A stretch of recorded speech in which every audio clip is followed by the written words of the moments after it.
This is great for me. And anytime I get to talk about this story, whether I'm talking to two people over dinner or 100 people in an auditorium, whatever, I love talking about this. And I certainly recognize that this is an inspirational story. And Adam Shepard, he did it, so I can too. And but at the same time, I recognize that there's that controversial aspect of it, and that here I am, this young healthy kid that lived the American dream. So everybody can do it. That doesn't make any sense to me. So I think what I'd like to do tonight is do my little 15 to 20 minute, my little dog and pony show, read a couple excerpts, and then you guys can come at me with any kind of questions you have about anything, about the story, about the book, about the publishing.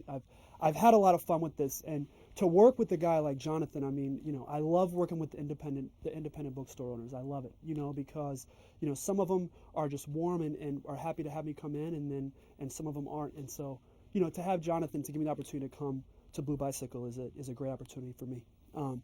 Like he said, what I did, I started with $25 and the clothes on my back, right here on the cover at the Raleigh train station, and I picked Charleston out of a hat, and I came here with $25 and to see what I could do. The goal in 1 year was to have $2,500, a car, and a furnished apartment. To me, that was the idea of the American dream.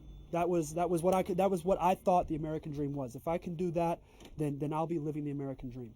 And so for me to have that opportunity and to start with nothing, and forget my college education for a year and forget about these things for a year and see what I can do. That's what this was all about. And I didn't come down here with an agent or a publisher, and I came down here to learn and to live at Crisis Ministries Homeless Shelter and to meet the people, the staff, and the residents at the shelter and learn about this lifestyle. I come from two loving parents, and they always taught me to work hard and budget your money, and they sent me off to college. And I come from, I don't want to call it a sheltered world, but this was a new world for me and a new opportunity for me to learn so much, and I saw it as such. And a lot of people ask me, when did you decide you were going to write a book? And because I journaled every day, I had this idea in my mind, that I want to write a book, but I don't know. I really want to have the experience. When I met the characters, especially at the shelter, and I mean, I don't use the word character loosely. I mean, those are some characters at the shelter. When I met those guys, and then beyond the shelter, when I met Derek and Marco and BG, and when I met these guys, I was like, you know what? There is a book here. There is definitely a book here, because I saw that this is about so much more than me. And it's cool. I start with my little $25 and I got my little project. That's cool and that's fun. But to meet Derek, who has a much more fascinating story than me, and BG, who does, but he's not living the American dream, and then there's Marco, who doesn't know what he's got going on. So I think to meet those guys, that's when I knew that their story, it definitely had to be told. So there are a couple of excerpts that I'd like to read. I don't want to get too much into reading, but there are a couple of excerpts that really, to me, tell a lot about the story. And it really, I'm not, like I said, I'm not going to get into a whole bunch of reading here. I really want to more talk about it and discuss it and talk about what you want to talk about. But there are a couple of excerpts that I'd like to read. The first is from my first night in Charleston, and here I am in Charleston. Some of you guys have already read the book, and generally when people from Charleston read this book, they can't believe that I made it past page 12, because I had this idea of Charleston. I'm going to come here, it's going to be Gone with the Wind, and it's going to be beautiful, Rhett Butler and beautiful houses and the Battery, the waterfront. It's going to be lovely. And so for me to arrive on the other side of the tracks, for me to arrive in North Charleston late on a Tuesday night, I mean, literally just a fish out of water, didn't know what was going on, and for a lady of the night to point me in the right direction and say, hey, you need to get to the shelter. This is where you need to go to Crisis Ministries, take this bus and go down Rivers. So this was, I think that I was very naive throughout this whole project. I literally started this a Monday night. This idea came to a head after my 36-hour professional basketball career came tumbling down. And Tuesday, I was on a train to Charleston. So I didn't have maps and I didn't have all this stuff to plan. I mean, I got a map, from the train station, but I didn't have a plan. And I think that's what a lot of people are surprised about, that I didn't have everything mapped out.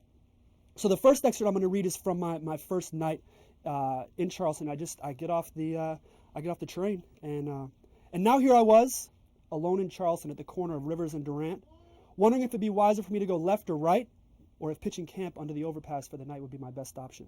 After all, it was getting late. At least I'd assumed it was getting late. The actual time couldn't have told you, but it was well after dark, and I hadn't seen one person since I'd walked away from the train station.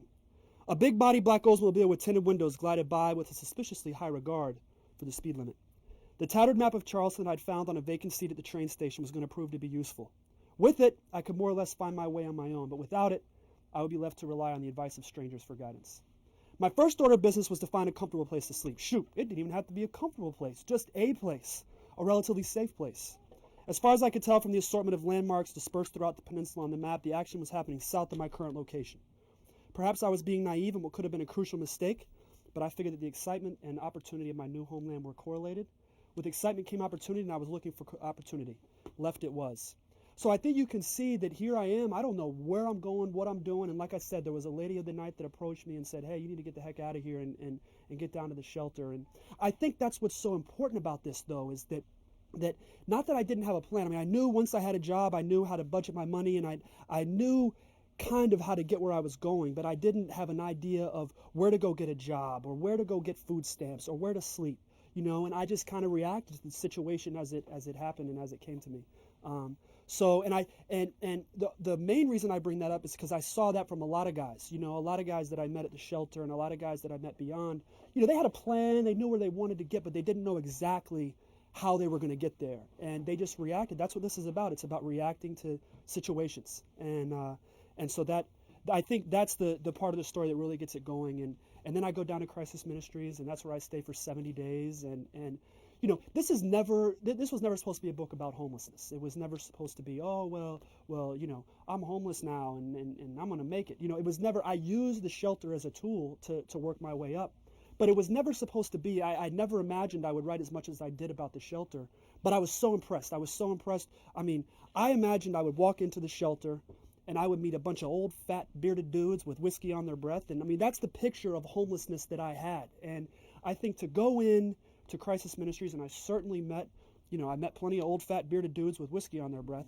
But I think to also meet 20 and 30 and 40-year-old guys that were healthy and ambitious and had this problem or that problem, and at last week they're working a job and they're making money and now they're fired, and here they are at the shelter, never having imagined they would be here. But they had a 30-day or a 60-day plan on getting the heck out of there. And so I think to meet those guys is why I spent 70 days in the shelter, and then there are the services that are offered. I was very impressed. I mean, I haven't done a whole lot of research, so I don't know how other shelters are, but I think that Crisis Ministries is a shelter that can be used as a tool, as a guide for others. I mean, career services, the social services. We had a social worker that was assigned to us each person. We met with them bi-weekly. They had the medical, they had a nurse there every day, and doctors come in on Wednesday. I think just all these services, I was impressed. I thought I was just going to come in. It would be a hot in a cot. I'd get a place to sleep on the floor, wherever, a roof over my head. The next day I wake up and have some hard-boiled eggs and get the heck out of there. I thought that's how it was going to be. And so for me to see how it extended beyond and so much more, that's why I talk a little bit extra about it in here. Then I go on and I go beyond. But before I do, the jobs that I had, I doing little day labor jobs and anything, just work today, pay today for the first couple of weeks. And I wasn't getting a job. I was passing my application around and I'm trying to get a job. There's got to be something out there for me. I mean, my goodness. I mean, the economy can't be that bad. There are all these help wanted signs, but I don't have a job. And what's really interesting, and this is the turning point of the story for me. What's really interesting is that there was one night, about 2 weeks in, I was complaining about the economy and the workforce and why can't I get a job. And I mean, here's Adam Shepard, the king of the American dream, like, you can do it with $25. I'm going to show you guys, and here I am at the homeless shelter complaining about why I can't get a job. And there was a guy that I met, Phil Coleman. I got a chapter in here that's called Job Hunting 101 with Phil Coleman. I dedicated the whole chapter to him. But he gave me this speech. He kind of just perked up real quick. The one thing that's so great about the shelter is nobody's afraid to express their opinion. I mean, we would talk politics 1 minute, and the next minute we're talking about Britney Spears, and everybody wanted to weigh in. And I think that there were never any opinions that went unspoken. And that's how it was with this guy, Phil Coleman. And so I'll read the excerpt about him, and then I'll talk a little bit about how this developed.